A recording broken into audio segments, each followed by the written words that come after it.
Hoje é dia de Condomínio Descomplicado e nós vamos falar, pessoal, sobre as medidas sanitárias adotadas pela Vigilância Sanitária Municipal de Joinville e Santa Catarina.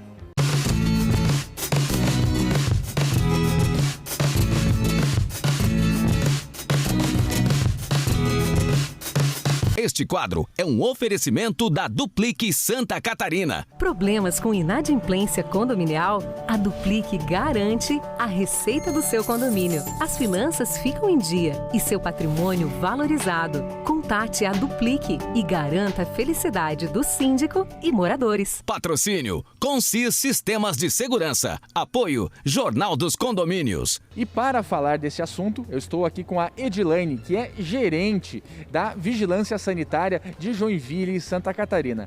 Edilane, é uma satisfação ter você aqui com a gente no nosso Condomínio Descomplicado. Obrigada para vocês também, para mim também é uma satisfação, né? Ter essa oportunidade de poder divulgar um pouco mais da legislação para as pessoas ficarem mais informadas e nos auxiliarem também nessa empreitada que a gente está junto ao Covid. Edilane, como a Vigilância Sanitária de Joinville vem atuando no combate ao coronavírus nos condomínios da cidade? Então, a gente fez algumas ações nos condomínios, né? A gente recebeu algumas denúncias, fizemos a visita então a esses condomínios, fizemos orientação para o síndico, alguns dos moradores também vieram participar dessa orientação que nós fizemos, né?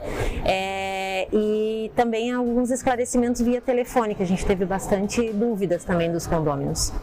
E existe algum instrumento normativo que regulamenta a atuação da vigilância sanitária nos condomínios de Joinville?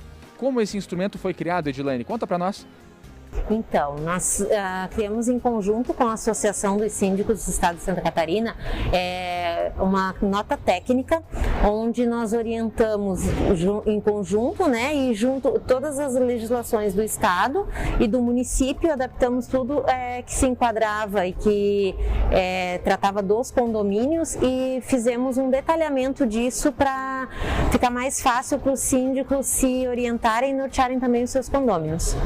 Muita gente tem nos perguntado, Gustavo, as áreas comuns dos condomínios já estão liberadas para a utilização? Conta isso para nós, Edilane. Joinville ainda está numa situação gravíssima de risco de contágio. Enquanto nós permanecermos nesse grau de risco, ou mesmo no grau de risco grave, que é o vermelho ou o laranja, essas áreas não vão ser liberadas, elas continuam proibidas, os eventos sociais ainda continuam proibidos, né? Então as áreas em comum dos condomínios, elas geram sempre uma certa aglomeração, um uso comum. Então a gente orienta que ainda está proibido, nós ainda estamos passando por uma situação complicada em relação ao Covid, é um momento agora de observação, a gente precisa reduzir os números de atendimento, o número de ocupação de leitos, então cada vez mais aumentar essa conscientização, né, e pedir um pouco mais de calma, um pouco mais de espera para que a gente possa liberar com segurança esses espaços. E o que acontece se houver aglomeração de pessoas nas áreas comuns dos condomínios? Qual é a postura que o síndico deverá adotar nessa ocasião? Então, o síndico deve tentar orientar os condôminos, né, quanto aos riscos que eles estão correndo nessas aglomerações. E no caso de não conseguir controlar através dessa conversa, dessa orientação, apresentando essa legislação vigente, deve sim chamar a polícia para que controle daí essa aglomeração, porque toda aglomeração neste momento está sim gerando um risco de contágio. E se a aglomeração for dentro do apartamento, dentro da unidade habitacional autônoma? Mesmo dentro do apartamento, né? As festas ainda estão restritas, ainda estão proibidas, a aglomeração de pessoas ainda está limitada, então também a polícia deve ser acionada para fazer essa intervenção. Outra dúvida também bastante recorrente que vem gerando inúmeras polêmicas. É obrigatório o uso de máscaras nas áreas comuns dos condomínios? E o que acontece com aquelas pessoas que não utilizam a máscara nas áreas comuns? Então, a máscara, ela veio como uma ferramenta de uso comum sempre quando nós estivermos a menos de 1,5 m ou com o risco de nos aproximarmos a menos de 1,5 m de pessoas que não são coabitantes, ou seja, que não moram dentro do nosso apartamento e que não são do nosso convívio diário dentro do apartamento, a gente deve sair somente de máscara, evitar esse convívio sem a máscara. E hoje é um decreto municipal, a gente tem a legislação estadual e federal que também nos remete a essa obrigatoriedade do uso de máscara, então devemos sim manter, e nas áreas em comum dos condomínios o uso da máscara é obrigatório. O único lugar em que a gente não está obrigado a usar máscara é dentro do nosso apartamento ou dentro do nosso carro. Fora isso, sempre o uso da máscara é obrigatório.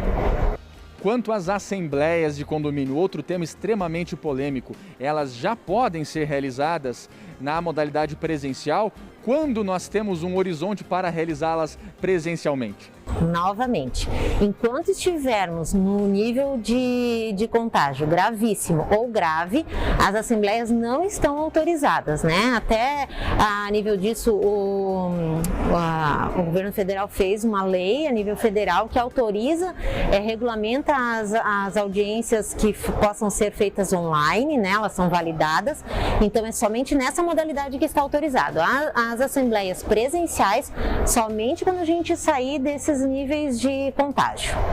No que diz respeito às pessoas que estão doentes, estão positivadas para a Covid-19, qual é a recomendação da Vigilância Sanitária com relação a essas pessoas dentro dos condomínios? Então, essa é a nossa preocupação atual, né? Para evitar um lockdown, para que as medidas de segurança não voltem a ficar tão restritivas quanto estavam até semana passada, a Secretaria adotou a forma de orientar e fazer também o acompanhamento das pessoas que estão positivas para a Covid e que devem estar em isolamento residencial. Essas pessoas elas devem ficar somente dentro do seu apartamento, inclusive as pessoas que convivem com ela. Então, nesse sentido, a gente pede que seja priorizado sempre a teleentrega quando necessário, e a postura do síndico deve ser, quando ele souber que tem uma pessoa positiva, porque isso nem sempre vai acontecer, né? Mas é importante que coloque avisos nos prédios, nos condomínios, para que todos sejam cientes de que a saída desse isolamento residencial das pessoas que estão positivas ou aguardando o resultado do teste para Covid-19, elas estão sujeitas a multas. As multas estão sendo aplicadas, já foram mais de 70 pessoas multadas em Joinville, o valor da multa fica em torno de R$ 3.300, né? E ela é aplicada sempre que alguém não está em isolamento residencial. Então basta nós termos o nome, o CPF e o endereço da pessoa, essa multa vai chegar em casa para a pessoa e ela vai ter que fazer esse pagamento e mesmo assim ainda manter o seu isolamento para evitar esse contágio futuro de outras pessoas. Então é isso mesmo, pessoal. Ainda que o regulamento interno não preveja medidas de combate e enfrentamento ao Covid-19, nós temos as legislações municipais e estaduais, temos os instrumentos normativos que são criados pelas vigilâncias sanitárias locais que devem ser aplicados internamente aos condomínios por conta do princípio da hierarquia das normas. Percebam que tanto o regulamento interno quanto a convenção de condomínio, elas são hierarquicamente inferiores a esses instrumentos normativos que, obviamente, se aplicam de maneira direta e imediata aos condomínios. Muito obrigado, Edilane, por participar conosco aqui no nosso Condomínio Descomplicado e na semana que vem nós nos vemos. Este quadro é um oferecimento da Duplique Santa Catarina. Problemas com inadimplência condominial? A Duplique garante a receita do seu condomínio. As finanças ficam em dia e seu patrimônio valorizado. Contate a Duplique e garanta a felicidade do síndico e moradores. Patrocínio: Consis Sistemas de Segurança. Apoio: Jornal dos Condomínios.